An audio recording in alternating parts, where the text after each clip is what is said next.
저녁 안개가 산자락을 휘감고 있을 때 예린을 태운 낡은 버스는 마침내 목적지에 도착했습니다.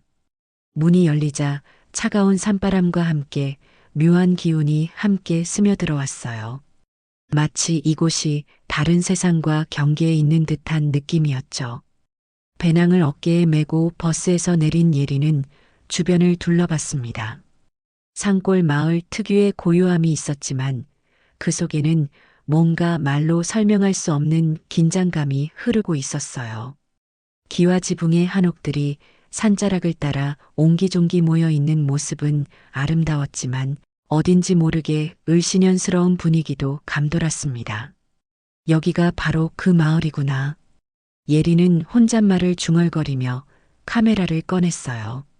자연 다큐멘터리 감독을 꿈꾸는 예린에게 이런 오지 마을은 보물 같은 존재였거든요. 하지만 이상하게도 이곳에서는 평소와 다른 감정이 일었습니다. 단순한 호기심을 넘어서는 뭔가였죠. 마을 입구에 있는 작은 슈퍼마켓으로 발걸음을 옮겼습니다. 문고리를 잡는 순간 차가운 금속의 감촉이 유난히 차갑게 느껴졌어요. 문을 열고 들어서자 할머니 한 분이 카운터에 앉아 텔레비전을 보고 계셨는데 예린의 발소리를 듣고 고개를 드신 순간 잠깐 놀라신 것 같았습니다. 어디서 오셨나? 할머니의 첫마디에는 단순한 호기심이 아닌 다른 감정이 섞여 있었어요. 마치 예린을 어디선가 본 듯한 혹은 예린이 오기를 기다리고 있었던 듯한 그런 느낌이었죠. 서울에서 왔습니다. 다큐멘터리 촬영차 며칠 머물 예정이에요. 예린이 웃으며 대답하자 할머니는 예린의 얼굴을 유심히 살펴보셨습니다. 그 시선이 묘하게 예린을 불편하게 만들었어요. 물과 간단한 식료품을 고르며 할머니와 이야기를 나누던 중 예린은 흥미로운 얘기를 듣게 됐습니다. 마을에 매년 가을이면 나타난다는 신비로운 하얀 여우에 관한 이야기였어요. 그 여우 말인가? 할머니의 목소리가 갑자기 낮아졌습니다. 참 신기한 놈이야. 보통 여우랑은 완전히 달라. 새하얗고 눈이 파란데 사람을 보면 마치 뭔가 말하려는 것 같아. 언제부터 나타났나요? 예린이 물었을 때 할머니는 잠시 망설이다가 입을 열었습니다. 벌써 10여 년이 넘었나? 그 일이 있은 후부터지. 할머니는 그 일이라는 말을 할 때 특별히 조심스러워했어요. 처음 봤을 때가 아직도 생생해. 달빛 아래서 그 흰 털이 은빛으로 빛나는데 눈을 보는 순간 소름이 돋더라고. 슬픔이 가득한 눈이었어. 예린은 할머니의 말에서 묘한 전율을 느꼈습니다. 단순한 동물 목격담이 아닌 것 같았거든요. 그리고 그 일이라고 언급한 무언가가 궁금했어요. 그 일이 뭔가요? 예린이 조심스럽게 물었지만 할머니는 고개를 저으며 입을 다물었습니다. 그건 말하기 어려운 일이야. 마을 사람들이 모두 아파하는 기억이거든. 할머니의 눈빛이 어두워졌어요. 슈퍼마켓을 나와 마을을 걸으며 예린은 이상한 기분을 느꼈습니다. 마을은 겉보기엔 평범한 산골 마을이었지만 공기 중에 무언가 무거운 기운이 떠다니는 것 같았어요. 가끔 지나가는 마을 사람들의 시선도 예사롭지 않았습니다. 단순한 호기심이 아니라 뭔가 복잡한 감정이 섞인 시선이었죠. 마을 한가운데 있는 정자에 앉아 주변을 살펴보던 예린은 묘한 느낌을 받았습니다. 이곳에 앉아 있으니 마치 누군가가 지켜보고 있는 것 같은 기분이 들었거든요. 고개를 돌려 주변을 살펴봤지만 아무도 보이지 않았어요. 하지만 그 시선의 느낌은 계속됐습니다. 해가 지기 시작하자 마을 전체가 주황빛으로 물들었어요. 아름다운 풍경이었지만 동시에 어딘가 쓸쓸하고 애잔한 분위기도 풍겼습니다. 예린은 카메라를 들어 그 장면을 담으려 했는데 뷰파인더를 통해 본 풍경이 이상했어요. 분명 아무도 없는 골목길인데 마치 누군가가 서 있는 것처럼 보이는 그림자가 있었거든요. 급히 카메라를 내리고 직접 그곳을 바라봤지만 아무것도 보이지 않았습니다. 다시 카메라를 들어보니 그 그림자도 사라져 있었어요. 이상하네. 예리는 불안한 마음을 달래려 애썼습니다. 피로 때문이라고 생각하려 했지만 마음 한구석에는 뭔가 특별한 일이 일어날 거라는 예감이 자리 잡고 있었어요. 그날 밤 숙소에서 잠들기 전 예리는 오늘 하루 동안 느꼈던 이상한 감정들을 떠올려 봤습니다. 할머니의 의미심장한 말, 마을 사람들의 시선, 그리고 카메라 속에서 본 알 수 없는 그림자. 모든 것이 우연의 일치일 수도 있지만 뭔가 더 큰 이야기의 시작일 수도 있다는 생각이 들었어요. 예리는 이곳에서의 며칠이 평범하지 않을 거라는 확신을 하며 잠에 들었습니다. 다음 날 새벽 예리는 이상한 꿈에서 깨어났습니다. 꿈속에서 두 아이가 자신을 부르고 있었어요. 한 명은 남자아이, 한 명은 여자아이였는데 둘 다 예린을 간절한 눈빛으로 바라보며 무언가 말하려 하고 있었죠. 하지만 그들의 목소리는 들리지 않았고 예린이 다가가려 할 때마다 아이들은 점점 멀어져 갔습니다. 꿈에서 깬 예린은 가슴이 답답했어요. 너무나 생생한 꿈이어서 실제로 일어난 일처럼 느껴졌거든요. 창문을 열어 찬 공기를 마시며 마음을 진정시키려 했지만 그 아이들의 슬픈 눈빛이 계속 머릿속에 맴돌았습니다. 일찍 일어난 김에 예리는 마을 뒤편 산길로 향했어요. 하얀 여우의 흔적을 찾아보고 싶었거든요. 새벽 공기는 차갑고 신선했지만 어딘지 모르게 무거운 기운도 함께 느껴졌습니다. 산새들의 지저김조차 평소보다 조용한 것 같았어요. 1시간 정도 산길을 오르다 보니 작은 개울가에 도착했습니다. 맑은 물소리가 새벽의 정적을 깨뜨리고 있었어요. 예리는 그곳에서 잠시 쉬면서 주변을 살펴봤습니다. 그때 개울 건너편 숲속에서 하얀 무언가가 움직이는 걸 봤어요. 심장이 빠르게 뛰기 시작했습니다. 조심스럽게 카메라를 들어 올렸지만 다시 보니 아무것도 보이지 않았어요. 하지만 분명히 무언가 있었다는 확신이 들었습니다. 개울가로 내려가 물을 마시려던 예리는 깜짝 놀랐어요. 물에 비친 자신의 모습 뒤로 두 개의 희미한 실루엣이 보였거든요. 급히 뒤를 돌아봤지만 아무도 없었습니다. 다시 물을 보니 그 실루엣들도 사라져 있었어요. 이게 뭐지? 예리는 떨리는 손으로 물을 떠서 얼굴을 씻었습니다. 차가운 물의 감촉이 현실감을 되돌려 주었지만 방금 본 것들이 착각이었다고 생각하기엔 너무나 선명했어요. 마을로 내려와 아침을 해결하던 예리는 식당 아주머니와 이야기를 나누게 됐습니다. 아주머니는 예린이 새벽에 산에 올라갔다는 말을 듣고 걱정스러운 표정을 지었어요. 요즘 산에 이상한 일이 자주 일어난다는데 특히 새벽이나 밤에는 혼자 다니면 안 돼요. 아주머니의 목소리에 진짜 걱정이 섞여 있었습니다. 어떤 이상한 일이요? 예린이 궁금해하자 아주머니는 주변을 살핀 후 목소리를 낮췄어요. 사람들이 산에서 아이들 목소리를 듣는다고 해요. 도와달라고 부르는 소리를. 그리고 가끔 두 아이가 손을 잡고 산길을 걸어가는 걸 본다는 사람도 있고요. 아주머니의 말에 예리는 소름이 돋았습니다. 새벽에 자신이 경험한 일과 너무나 비슷했거든요. 언제부터 그런 일이 시작됐나요? 10년도 넘었을 거예요. 그 사건 이후로 말이에요.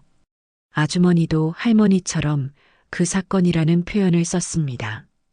쌍둥이 남매가 죽은 후부터 그런 일들이 생기기 시작했어요. 예리는 드디어 구체적인 정보를 얻었습니다. 쌍둥이 남매가 죽었다는 것, 그리고 그 후로 이상한 현상들이 일어나기 시작했다는 것. 모든 퍼즐 조각들이 서서히 맞춰지기 시작하는 느낌이었어요. 오후에 예리는 마을 도서관을 찾았습니다. 낡은 건물이었지만 마을의 역사를 담은 자료들이 보관되어 있을 거라 생각했거든요. 도서관 사서는 중년의 남성이었는데 예린이 10여 년 전 사건에 대해 묻자 얼굴색이 변했어요. 그 일에 대해 왜 알고 싶으신가요? 사서의 목소리에 경계심이 드러났습니다. 다큐멘터리를 만들고 있는데 마을의 역사에 대해 알고 싶어서요. 예린이 설명하자 사서는 망설이다가 낡은 신문 스크랩북을 꺼내 보여줬습니다. 그 속에는 10여 년 전 신문 기사가 있었어요. 산골 마을서 일가족 추락사, 쌍둥이, 남매 포함 5명 사망이라는 제목의 기사들이었습니다. 예리는 기사를 읽으며 충격을 받았어요. 기사에 따르면 서준과 서윤이라는 쌍둥이 남매와 그들의 부모, 그리고 서울에서 온 연구자 한 명이 산길에서 차가 절벽 아래로 추락해 모두 사망했다고 되어 있었습니다. 사고 원인은 불분명하다고 했지만 기사 말미에는 마을 주민들은 단순한 사고가 아니라고 주장이라는 내용도 있었어요. 이 서울에서 온 연구자는 누구인가요? 예린이 물었을 때 사서는 더욱 조심스러운 표정을 지었습니다. 김대수라는 사람이었어요. 심리학 연구를 한다며 마을에 왔는데 사서는 말을 멈추고 예린을 바라봤습니다. 혹시 성함이 김예린이시죠? 같은 성이군요. 예린은 가슴이 철렁 내려앉았어요. 김대수, 그 이름이 낯익었거든요. 바로 자신의 아버지의 이름과 같았어요. 혹시 그 김대수가 어떤 연구를 하러 왔는지 아시나요? 예린의 목소리가 떨렸습니다. 쌍둥이 아이들의 특별한 능력에 관심이 있다고 했어요. 서준이는 동물과 소통할 수 있었고 서윤이는 사람의 마음을 읽을 수 있었거든요. 그 연구자가 아이들을 데려가서 연구하고 싶다고 했다가 사서의 말이 점점 작아졌습니다. 예리는 머리가 어지러웠어요. 설마 자신의 아버지가 그 비극적인 사건과 관련이 있다니. 믿고 싶지 않았지만 점점 더 많은 증거들이 그쪽을 가리키고 있었어요. 그날 밤 숙소에서 예리는 오늘 알게 된 사실들을 정리해 봤습니다. 쌍둥이 남매 서준과 서윤, 그들의 특별한 능력, 그리고 김대수라는 연구자. 모든 것이 연결되어 있었고 그 중심에 자신의 아버지가 있을 가능성이 높았어요. 예리는 진실을 알아야겠다고 결심했습니다. 그것이 아버지의 딸로서 그리고 이 이야기를 세상에 알리려는 다큐멘터리 감독으로서 해야 할 일이라고 생각했거든요. 다음 날 오후 예리는 마을에서 가장 나이가 많은 할아버지를 만나러 갔습니다. 마을 사람들은 그분을 이야기꾼 할아버지라고 불렀어요. 80이 넘은 나이에도 정정하신 할아버지는 마을의 모든 이야기를 기억하고 계셨거든요. 할아버지는 대나무 숲 옆 작은 한옥에서 혼자 살고 계셨습니다. 예린이 방문 목적을 설명하자 할아버지는 오랫동안 예린의 얼굴을 살펴보시더니 깊은 한숨을 쉬셨어요. 김씨 성을 가진 아가씨가 그 이야기를 듣고 싶다고 하는구나. 이것도 인연인가 보네. 할아버지의 첫마디에 예린은 놀랐습니다. 마치 자신이 올 것을 예상하고 있었던 것 같았거든요. 마루에 앉아 할아버지가 끓여주신 차를 마시며 예린은 조심스럽게 쌍둥이에 대해 물어봤어요. 할아버지는 먼 산을 바라보며 천천히 이야기를 시작하셨습니다. 서준이와 서윤이 참 특별한 아이들이었지. 태어날 때부터 남달랐어. 할아버지의 목소리에는 그리움과 안타까움이 함께 묻어났습니다. 서준이는 동물들과 마음을 나눌 수 있었고 서윤이는 사람들의 감정을 읽을 수 있었거든. 구체적으로 어떤 능력이었나요? 예린이 조심스럽게 물었어요. 서준이는 다친 동물들을 불러 모을 수 있었어. 그냥 마음으로 부르면 산속 어디에 있던 동물들이 다 모여들곤 했지. 그리고 그 동물들이 어디가 아픈지, 무엇을 원하는지 알 수 있었고, 할아버지는 마치 그때를 떠올리듯 눈을 감으셨습니다. 서윤이는 더 신기했어. 사람들이 말하지 않아도 마음속 생각을 알 수 있었거든. 슬픈 사람 곁에 가서 조용히 손을 잡아주기도 하고 화난 사람의 마음을 달래주기도 했지. 할아버지의 말을 들으며 예리는 그 아이들이 얼마나 특별했는지 알 수 있었어요. 하지만 동시에 그런 능력 때문에 어떤 어려움을 겪었을지도 짐작할 수 있었죠. 처음엔 마을 사람들이 신기해했지. 하지만 시간이 지나면서 할아버지의 표정이 어두워졌습니다. 사람들이 두려워하기 시작했어. 특히 서윤이가 자신들의 비밀까지 알아버리니까 말이야. 어떤 비밀들이요? 별것 아닌 일들이었어. 누가 누구를 좋아한다거나, 누가 빚을 숨기고 있다거나. 하지만 사람들은 자신의 마음이 들여다보인다는 게 불편했던 모양이야. 할아버지는 쓴웃음을 지으셨습니다. 그러던 중 서울에서 김대수라는 연구자가 나타났다고 했습니다. 그는 심리학 박사로 초능력에 대한 연구를 하고 있다고 자신을 소개했어요. 처음엔 좋은 사람인 줄 알았지. 아이들에게 친절하게 대해주고 부모들에게도 예의 바르게 행동했거든. 할아버지의 목소리가 점점 무거워졌습니다. 하지만 시간이 지나면서 본색이 드러났어. 김대수는 아이들의 능력을 체계적으로 연구하고 싶다며 서울로 데려가서 전문적인 검사를 받게 해주겠다고 제안했다고 했어요. 가난했던 아이들의 부모는 처음엔 거절했지만 김대수가 거액의 연구비를 제시하자 마음이 흔들리기 시작했죠. 그 양반이 아이들 부모에게 뭐라고 했는지 아나? 할아버지의 눈빛이 날카로워졌습니다. 아이들의 능력으로 큰 돈을 벌 수 있다고, 유명해질 수 있다고 꼬드겼어. 하지만 서준이와 서윤이는 서울로 가는 것을 극도로 거부했다고 했어요. 특히 서윤이는 김대수의 진짜 속마음을 읽었기 때문에 더욱 무서워했죠. 서윤이가 울면서 말하더라고. 그 아저씨 마음이 너무 무섭다고, 자기들을 동물처럼 생각한다고. 할아버지의 목소리가 떨렸습니다. 결국 김대수는 강제로라도 아이들을 데려가겠다고 협박했고 마을 사람들 중 일부는 이참에 아이들이 사라지는 것도 나쁘지 않다고 생각했다고 했어요. 아이들의 능력 때문에 불편함을 느끼던 사람들이 있었거든요. 그래서 어떻게 된 건가요? 예린의 목소리에 긴장감이 배어 있었습니다. 사고가 난 그날, 김대수가 아이들을 강제로 차에 태우려 했어. 아이들은 울면서 도망치려 했고 부모들은 어쩔 줄 몰라 했지. 할아버지는 그날의 장면을 떠올리며 고통스러워 하셨습니다. 차가 출발한 후 1시간쯤 지나서 소식이 들려왔어. 산길 커브에서 차가 절벽 아래로 떨어졌다고. 할아버지의 목소리가 점점 작아졌습니다. 모두 즉사했다고 했지. 예리는 충격을 받았어요.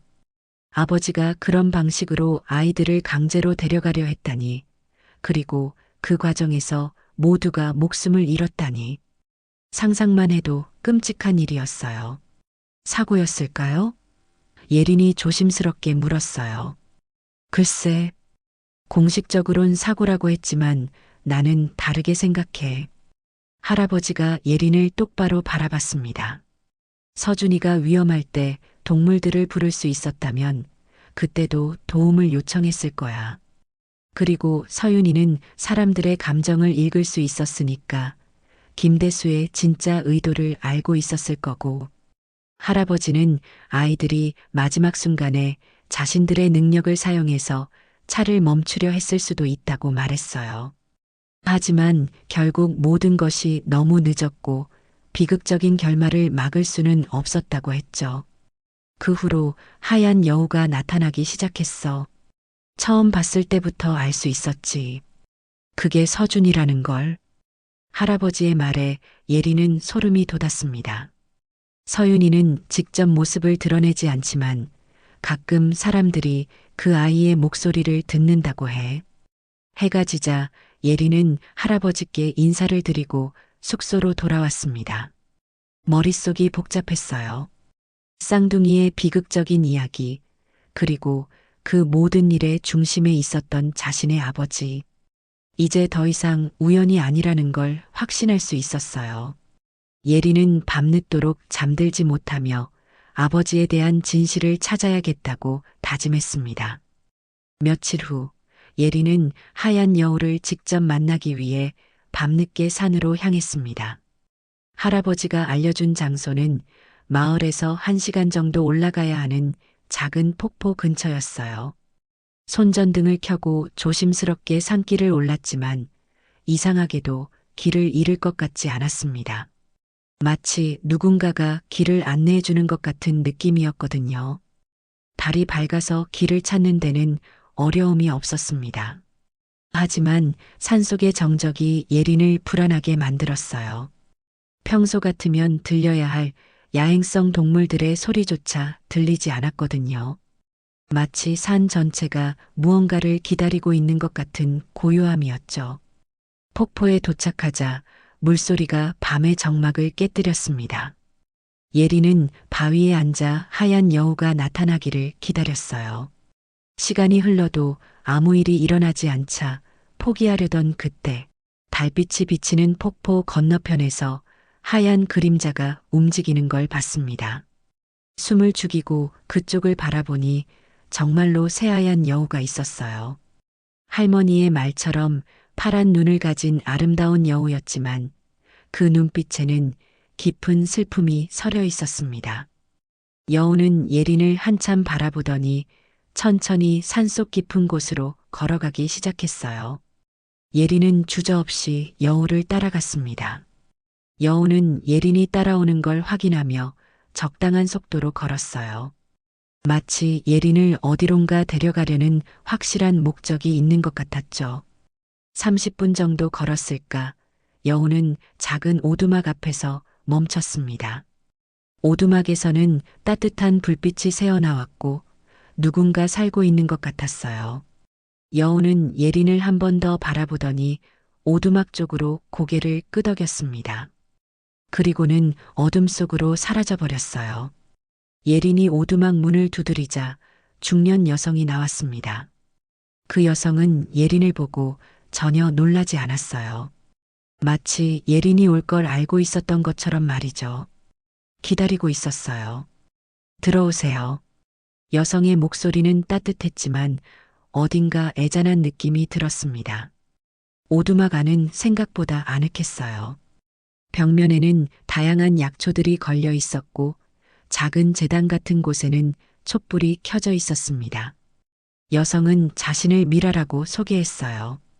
당신이 김예린 씨죠?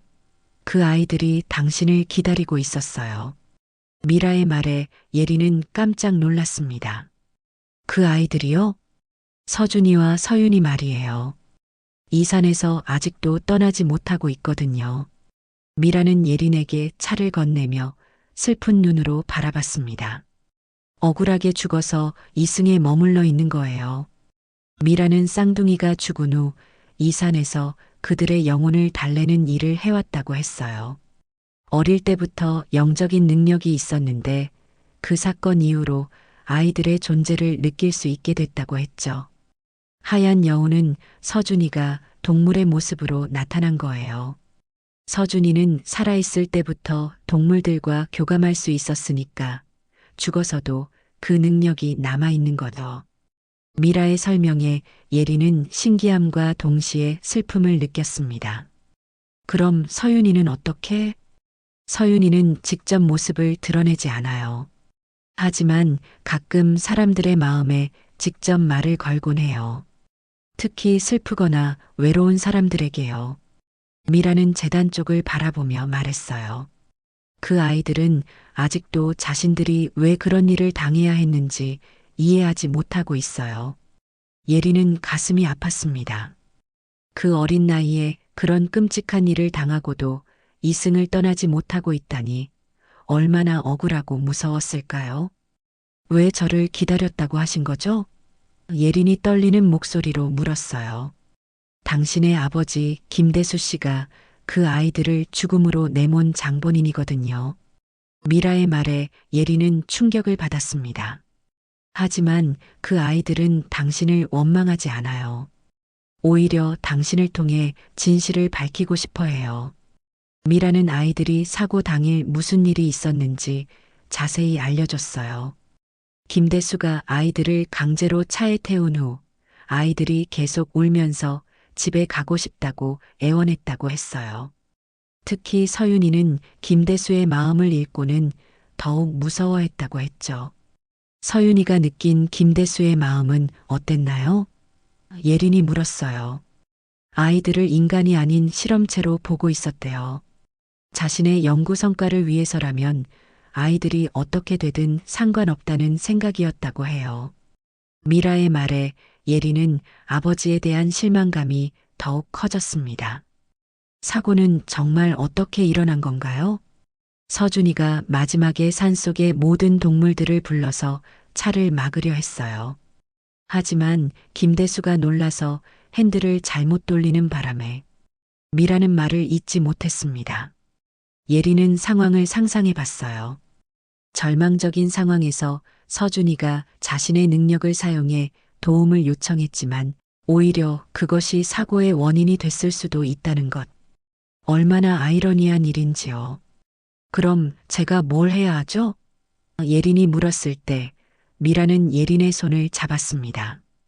진심으로 사과하고 그 아이들의 이야기를 세상에 알리는 거예요. 그래야 그 아이들이 마침내 평안을 찾을 수 있어요. 미라의 말에 예린은 고개를 끄덕였습니다. 그때 오두막 안에 차가운 바람이 불어왔어요. 촛불이 흔들리면서 그림자가 벽에 춤을 췄죠. 그 순간 예린은 두 아이의 목소리를 들었습니다. 아주 작고 희미했지만 분명히 들렸어요. 언니, 우리 기다렸어요. 서윤이의 목소리였습니다. 누나가 와주셔서 고마워요. 서준이의 목소리도 이어졌어요. 예린은 눈물이 났습니다. 그 아이들이 정말로 자신을 기다리고 있었다는 걸 확신할 수 있었거든요. 그리고 동시에 자신이 해야 할 일이 무엇인지도 분명해졌어요. 다음 날 예린은 서울에 있는 집으로 돌아와 아버지의 유품들을 찾기 시작했습니다. 어머니는 몇 년 전에 돌아가셨고 친척들도 아버지에 대해 자세히 아는 사람이 없었어요. 하지만 예린은 포기하지 않았습니다. 아버지의 옛 대학 동료를 수소문해서 연락을 취했어요. 그분은 예린의 아버지 김대수에 대해 기억하고 있었습니다. 전화 너머로 들려오는 이야기에 예린은 충격을 받았죠. 당신 아버님은 초심리학 연구에 매우 열정적이셨어요. 특히 텔레파시나 염력 같은 초능력에 대한 연구에 몰두하셨죠. 동료의 말에 예린은 복잡한 심정이 됐습니다. 하지만 점점 연구에 대한 집착이 심해지셨어요. 윤리적인 문제는 뒤로 하고 결과만 중요하게 생각하시더라고요. 동료는 김대수가 연구비를 받기 위해 과장된 보고서를 제출하곤 했다고 말했어요. 그리고 실제 연구 대상을 찾기 위해 전국을 돌아다녔다고도 했죠. 마지막에 어떤 산골 마을에서 특별한 아이들을 발견했다고 하시더라고요. 그 후로 연락이 끊어졌는데 나중에 사고로 돌아가셨다는 소식을 들었어요. 동료의 말에 예린은 가슴이 무거워졌습니다. 예린은 아버지의 연구실이었던 지하실을 뒤져봤습니다. 먼지가 쌓인 상자들 속에서 아버지가 남긴 연구 노트와 일기장을 발견했어요. 일기장을 펼쳐보니 쌍둥이와의 만남에 대한 자세한 기록이 있었습니다.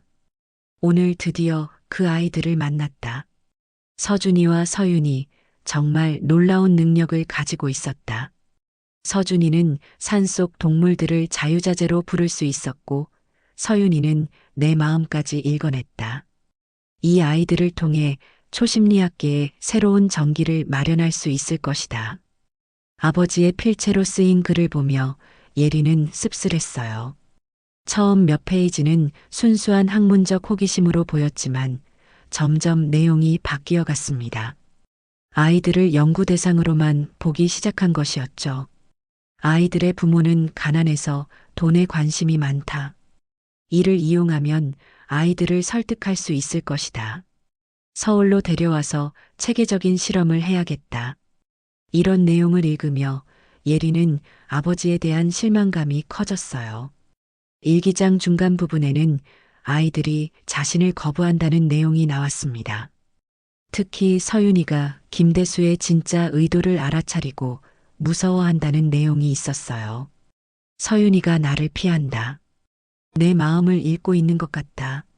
하지만 상관없다. 이 연구는 반드시 성공시켜야 한다. 학계의 인정을 받을 수 있는 마지막 기회다. 아버지의 집착이 얼마나 심했는지 알 수 있는 대목이었어요. 일기장의 마지막 부분에는 사고 당일의 기록이 있었습니다. 예리는 떨리는 손으로 그 페이지를 읽었어요. 오늘 드디어 아이들을 데려온다. 부모들이 마지막까지 망설였지만 결국 돈을 선택했다. 아이들은 울면서 거부하고 있지만 어쩔 수 없다. 연구를 위해서는. 그 뒤에 글씨는 급하게 쓴 듯 흘려져 있었습니다. 차에서 아이들이 계속 운다. 서윤이가 나를 무서워하는 눈으로 바라본다. 서준이는 계속 동물들을 부르고 있다. 산에서 이상한 소리들이 들린다. 뭔가 잘못되고 있다. 아이들을 달래야. 여기서 일기가 끝나 있었어요. 예리는 일기를 읽으며 그날의 상황을 상상해 봤습니다. 무서워하는 아이들, 그리고 점점 통제를 잃어가는 상황. 서준이가 부른 동물들이 차 주변에 몰려들었을 때 아버지가 당황해서 사고가 난 것일 수도 있었어요. 예리는 아버지의 유품 중에서 한 장의 사진을 발견했습니다. 서준이와 서윤이가 함께 찍은 사진이었어요. 두 아이는 환하게 웃고 있었고 그 순수한 미소를 보니 가슴이 더욱 아팠습니다.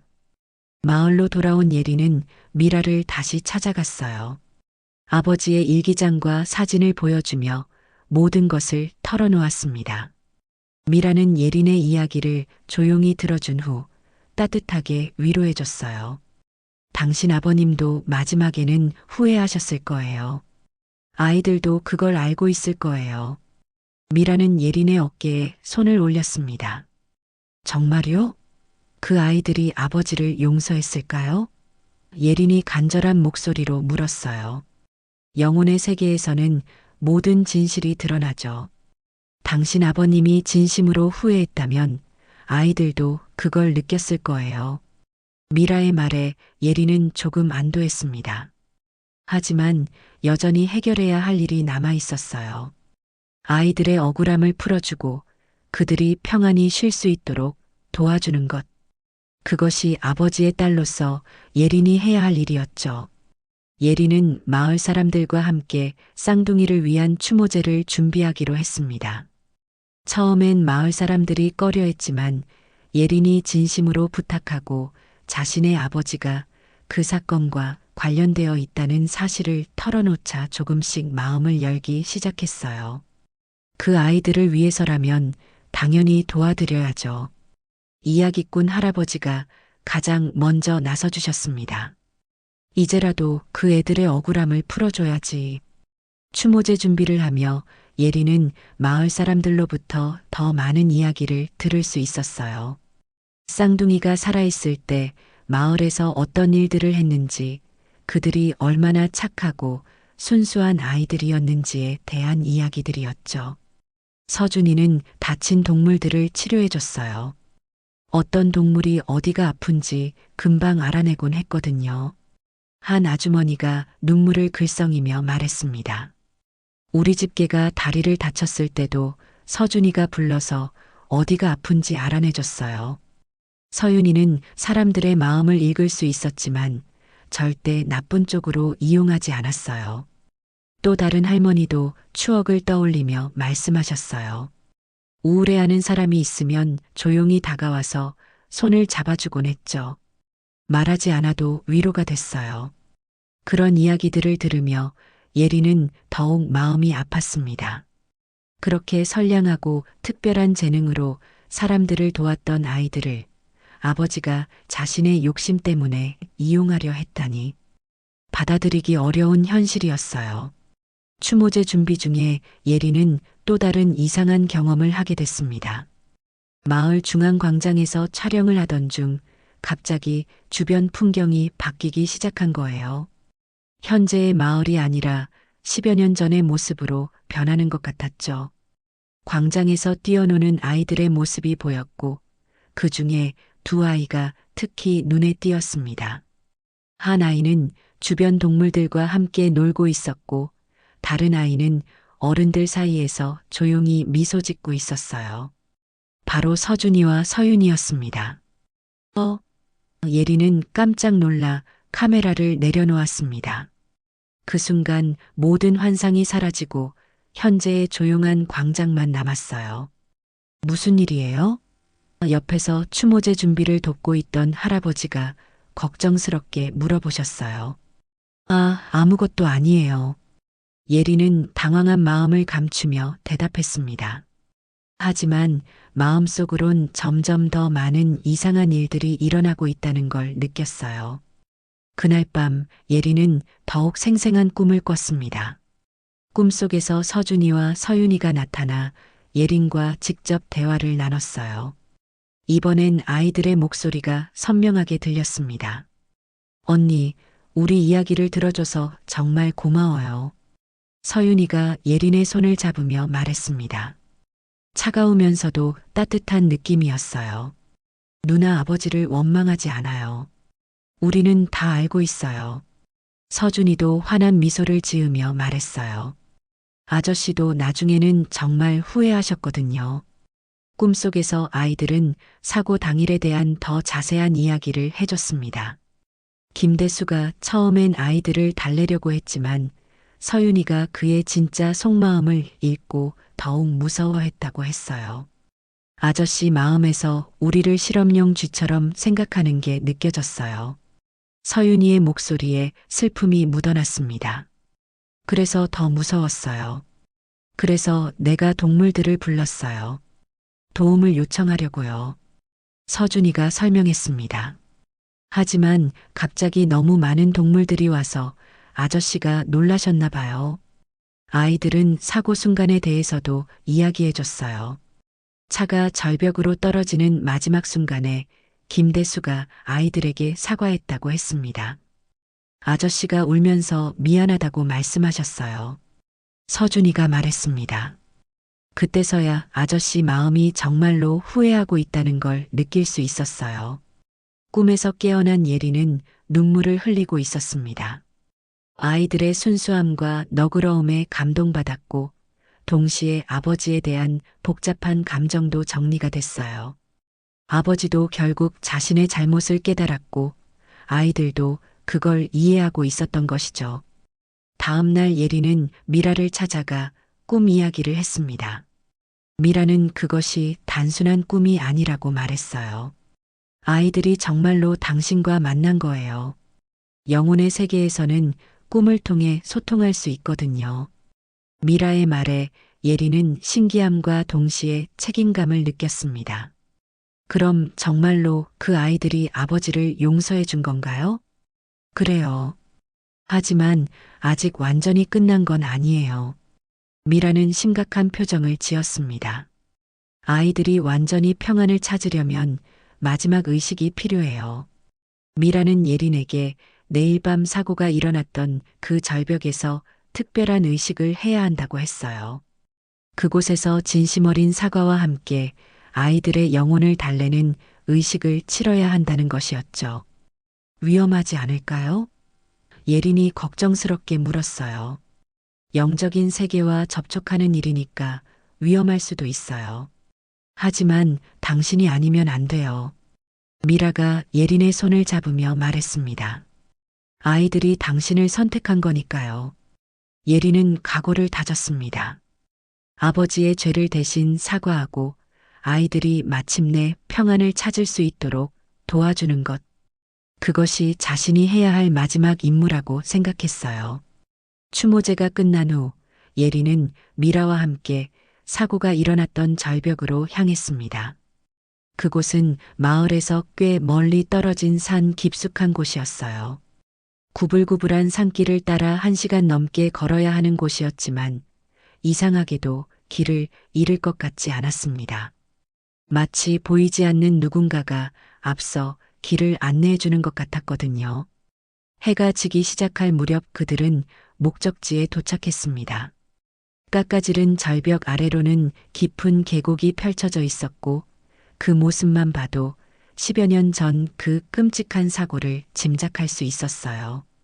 절벽 끝자락에는 아직도 부서진 가드레일의 흔적이 남아 있었고 바람이 불어올 때마다 계곡에서 올라오는 소리가 마치 누군가의 한숨소리 같았습니다. 여기서 그 일이 일어났구나. 예리는 가슴이 먹먹해졌습니다. 아버지와 쌍둥이 그리고 그들의 부모까지 모두 이곳에서 생을 마감했던 것이죠. 절벽 아래를 내려다보니 어둠 속에서도 차가 떨어졌을 자리가 어렴풋이 보이는 것 같았어요. 미라는 가져온 제사용품들을 정성스럽게 준비했습니다. 절벽 가장자리에서 조금 떨어진 평평한 곳에 하얀 천을 깔고 그 위에 촛불을 켜고 향을 피웠어요. 쌍둥이가 좋아했다던 과자와 과일도 정성스럽게 놓았습니다.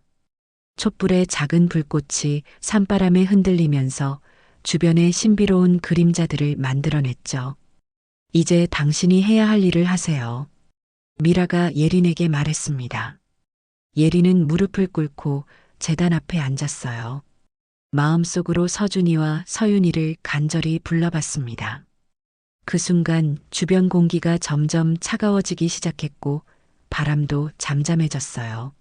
마치 시간이 멈춘 것 같은 고요함이 찾아왔습니다. 서준아, 서윤아, 언니가 왔어. 예리는 떨리는 목소리로 말했습니다. 그러자 제단 위의 촛불이 더욱 밝게 타오르기 시작했어요. 동시에 어디선가 아이들의 기척이 느껴졌습니다. 잠시 후 예린의 앞에 희미한 빛이 나타나기 시작했어요.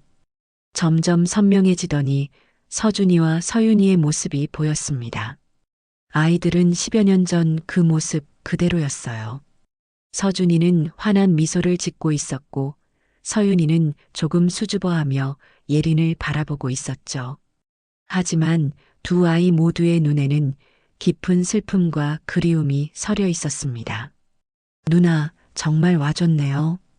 서준이가 먼저 말했습니다. 목소리는 바람소리에 섞여 들렸지만 분명하고 따뜻했어요. 언니를 오래 기다렸어요. 서윤이도 작은 목소리로 말했습니다. 언니가 와주실 거라는 걸 알고 있었어요. 예리는 아이들의 모습을 보며 눈물을 흘렸어요. 이렇게 순수하고 예쁜 아이들이 그런 비극적인 죽음을 맞아야 했다니 마음이 너무 아팠거든요. 언니가 늦어서 정말 미안해. 예린의 목소리가 떨렸습니다. 아버지가 너희들에게 한 일을 이제야 알게 됐어. 아버지를 대신해서 진심으로 사과할게. 그때 서윤이가 고개를 저었습니다. 언니는 잘못한 게 없어요. 그리고 아저씨도 마지막에는 정말 후회하셨어요. 맞아요.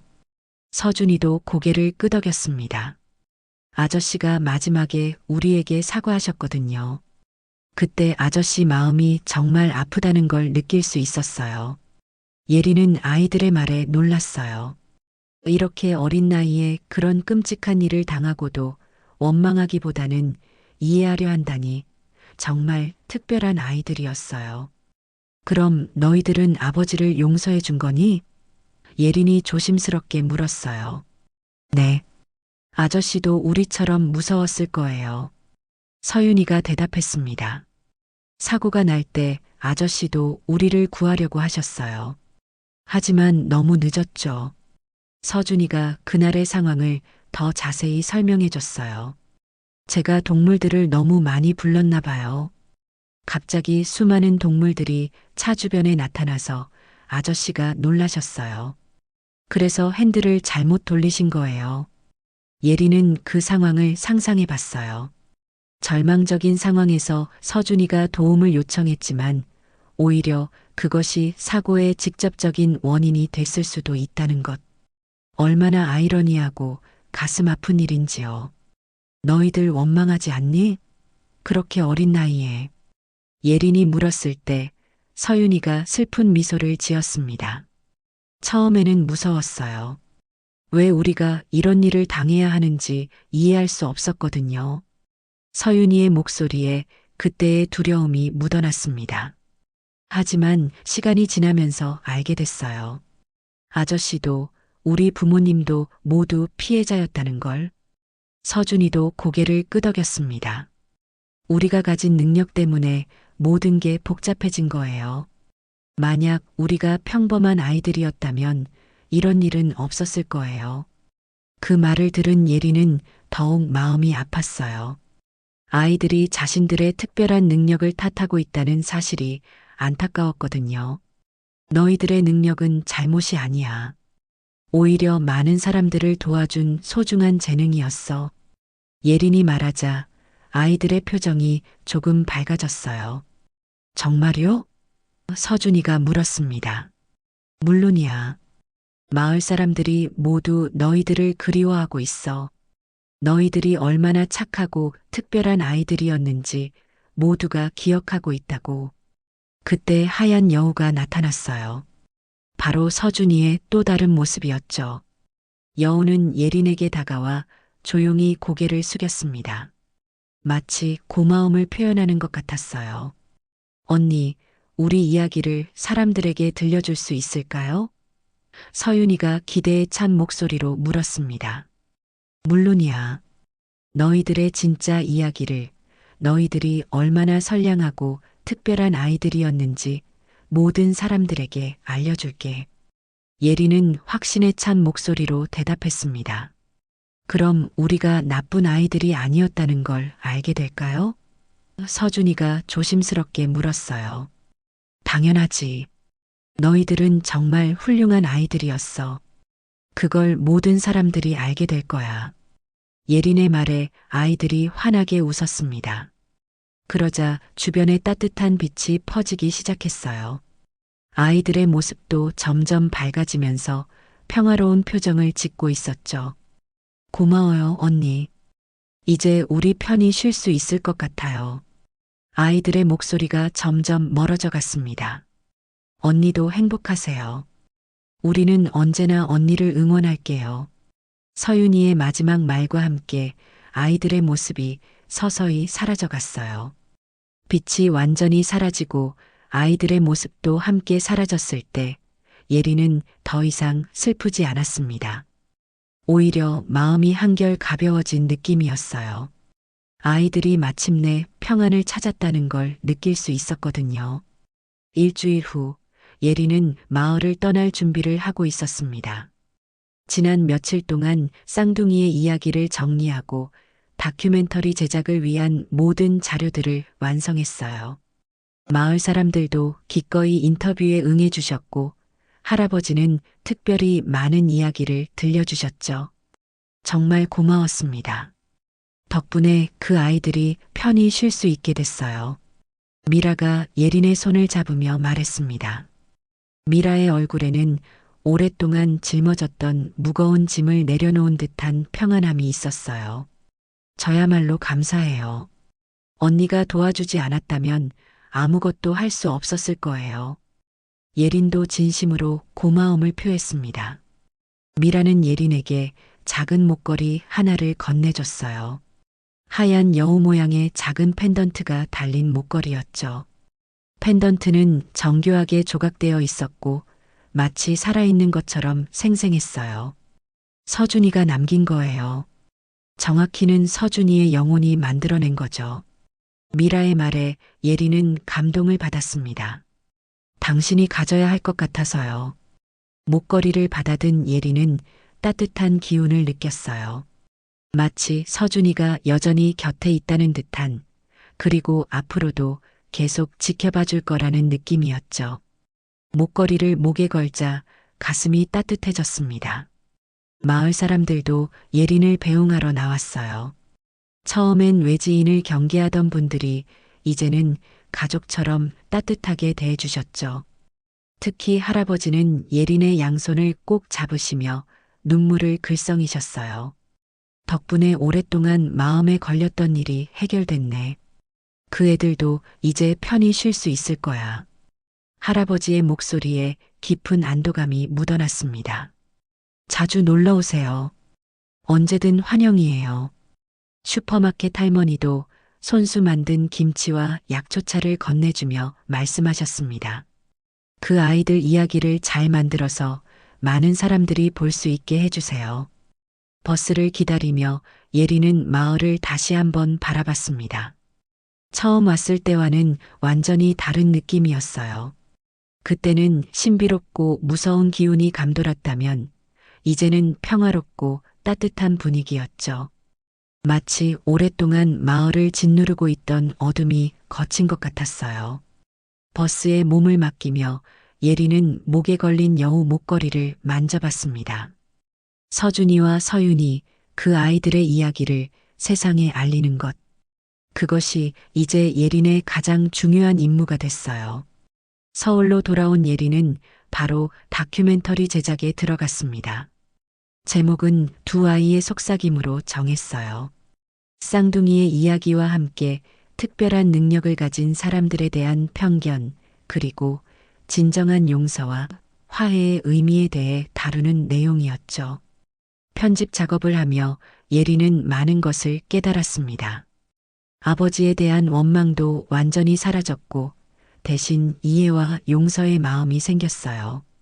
아버지도 결국은 자신의 학문적 열정과 현실적 욕망 사이에서 잘못된 선택을 한 사람의 인간이었을 뿐이었죠. 다큐멘터리 제작 과정에서 예린은 신기한 경험을 했어요. 편집을 하다 보면 가끔 아이들의 목소리가 들리는 것 같았거든요. 어떤 장면을 쓸지, 어떤 음악을 넣을지에 대한 조언을 해주는 것 같았어요. 이 부분은 좀 더 밝게 해주세요. 서윤이의 목소리가 들리는 것 같았고, 여기엔 동물들이 나오는 장면을 넣어주세요. 서준이의 목소리도 들렸어요. 처음엔 자신의 상상이라고 생각했지만 그런 조언들을 따라 편집하니 훨씬 좋은 결과가 나왔어요. 아이들이 정말로 도와주고 있는 것 같았습니다. 다큐멘터리가 완성되자 여러 영화제에 출품했습니다. 반응은 뜨거웠어요.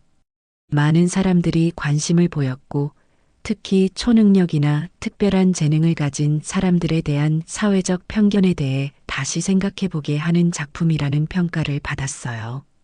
첫 상영의 날, 예리는 목에 하얀 여우 목걸이를 하고 무대에 올랐습니다.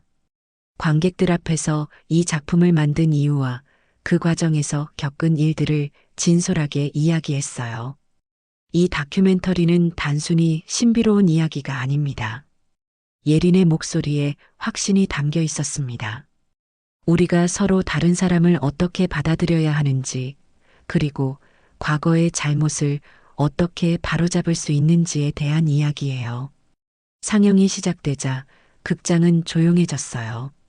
스크린에 펼쳐지는 서준이와 서윤이의 이야기에 관객들은 완전히 몰입했습니다.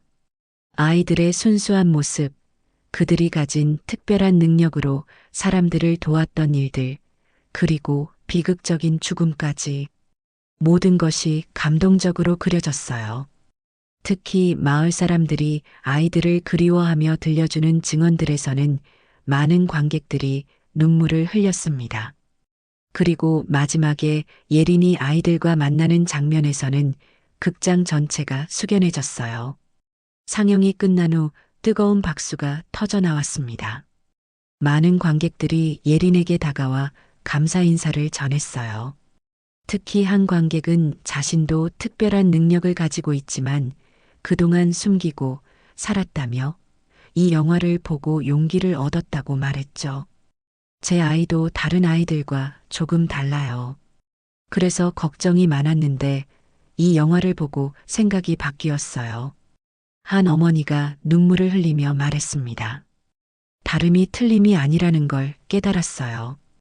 그날 밤 예리는 마을에 전화를 걸었습니다. 미라에게 다큐멘터리가 성공적으로 상영됐다는 소식을 전하고 싶었거든요. 정말 잘 됐네요. 아이들도 기뻐할 거예요. 미라의 목소리에 진심 어린 기쁨이 묻어났습니다. 이제 정말로 그 아이들이 편히 쉬고 있는 것 같아요. 예린도 마음이 한결 가벼워졌습니다. 몇 달 후 예린은 새로운 프로젝트를 시작했습니다. 이번에는 전국의 작은 마을들을 돌아다니며 숨겨진 이야기들을 발굴하는 시리즈 다큐멘터리였어요. 서준이와 서윤이의 이야기를 통해 깨달은 것처럼 세상에는 아직 알려지지 않은 소중한 이야기들이 많았거든요. 첫 번째 촬영지로 향하는 길에 예리는 가슴에 걸린 하얀 여우 목걸이를 만져봤습니다. 목걸이가 따뜻하게 빛나며 예린에게 용기를 주는 것 같았어요. 서준이와 서윤이가 여전히 곁에서 지켜보고 있다는 느낌이었죠. 예린은 이제 단순히 자연 다큐멘터리를 만드는 감독이 아니었습니다. 잊혀져가는 이야기들을 발굴하고 억울함을 풀어주며 사람들 사이의 이해와 화해를 돕는 진정한 이야기꾼이 된 것이죠. 그리고 그 모든 여정의 시작에는 두 특별한 아이의 속삭임이 있었습니다. 목걸이가 햇빛에 반짝이며 예린의 새로운 출발을 축복하는 것 같았어요. 서준이와 서윤이의 이야기는 끝났지만 예린의 진짜 이야기는 이제 막 시작되는 것이었습니다. 오늘의 이야기가 즐거우셨다면 구독과 좋아요, 알림 설정까지 부탁드립니다. 따뜻한 댓글은 영상 제작에 큰 힘이 됩니다. 언제나 감사합니다. 행복하세요.